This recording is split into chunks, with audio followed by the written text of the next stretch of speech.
Hi, this is David Miller, and I'm here with the fourth mini lecture on Shakespeare's Romeo and Juliet. Today we're going to take a step back and do an exercise that I call mapping the action. Now, I mentioned early on that we can expect to see the patterns of the opening scene organizing the play as a whole. If we plot the action of the play on a grid, I think you'll see how this works. For the vertical axis of the grid, we'll take Acts 1 to 5.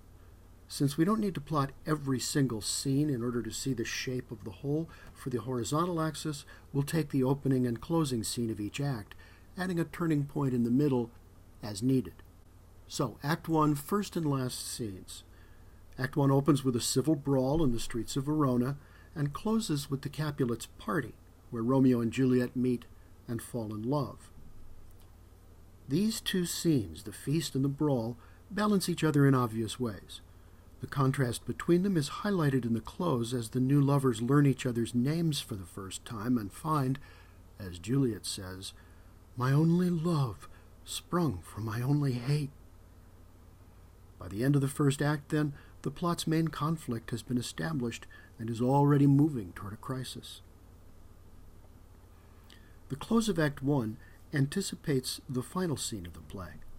With its sharp contrast between the solitude of the lovers in the tomb and the public mourning as their families gather, this scene restates the contrast between public and private that we saw in the opening scene, and again in the lovers' first meeting.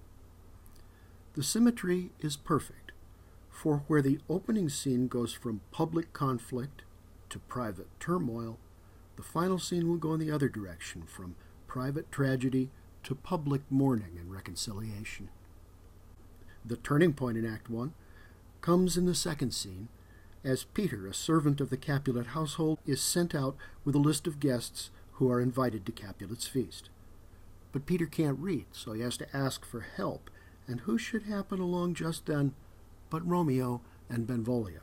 This is how they learn about the feast. If Capulet's guest list doesn't fall into the wrong hands, or the right ones, depending on your point of view, Romeo and Juliet don't meet at the feast. That's ironic. In the balcony scene, Juliet will ask, "What's in a name?" But even Peter, though he can't read them, knows how important names are. The whole social order of Verona is organized around names and the relationships they indicate. Take a look. How is the list organized? How are the persons designated?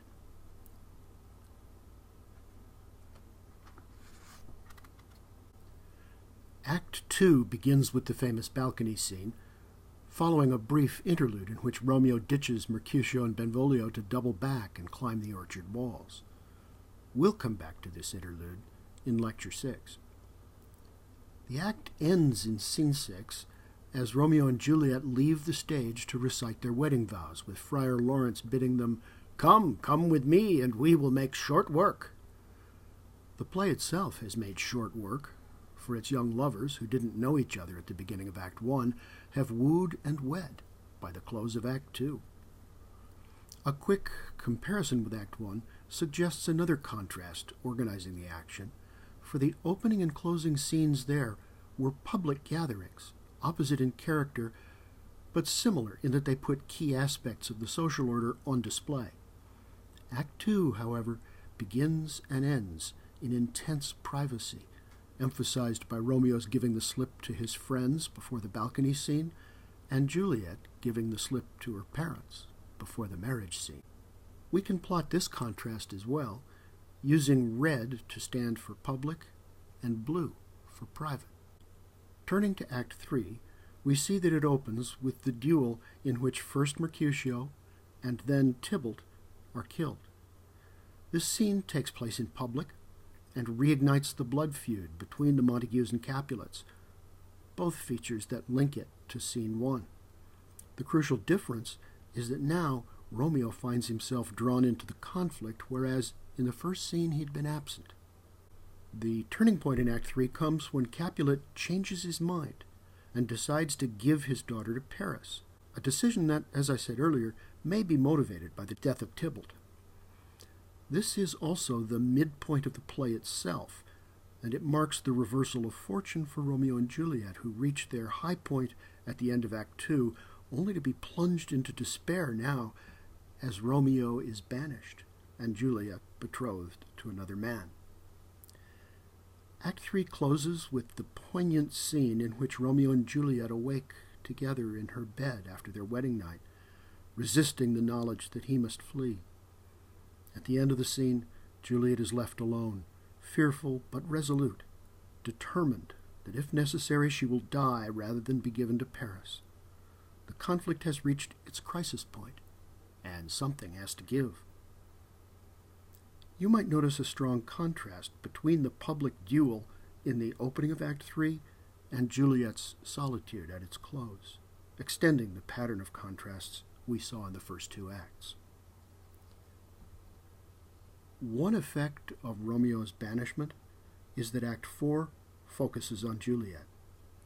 In the first scene, she confronts Friar Lawrence, who responds with the plan to fake her death.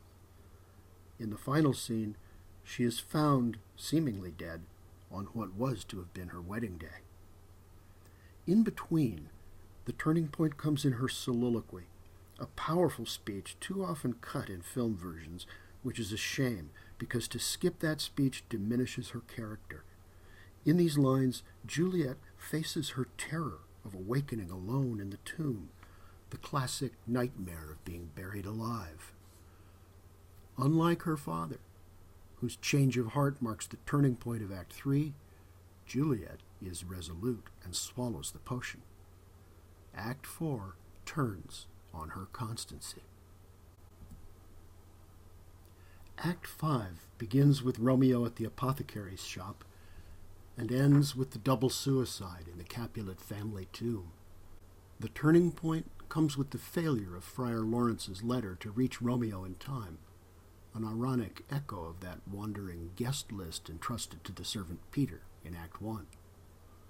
We might complete our chart, then, as follows.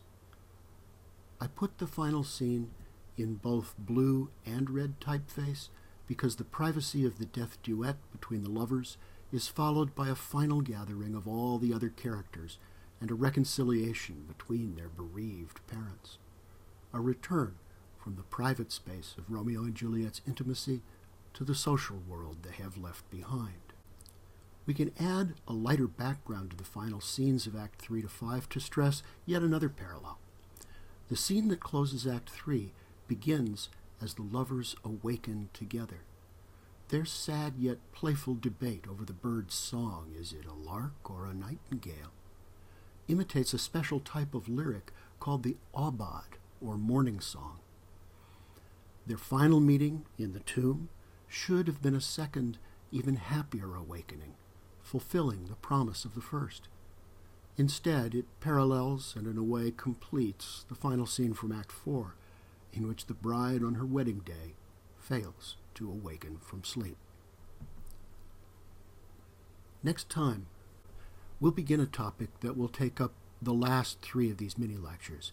It has to do with the status of women in Shakespeare's world and also how that gets represented in the play.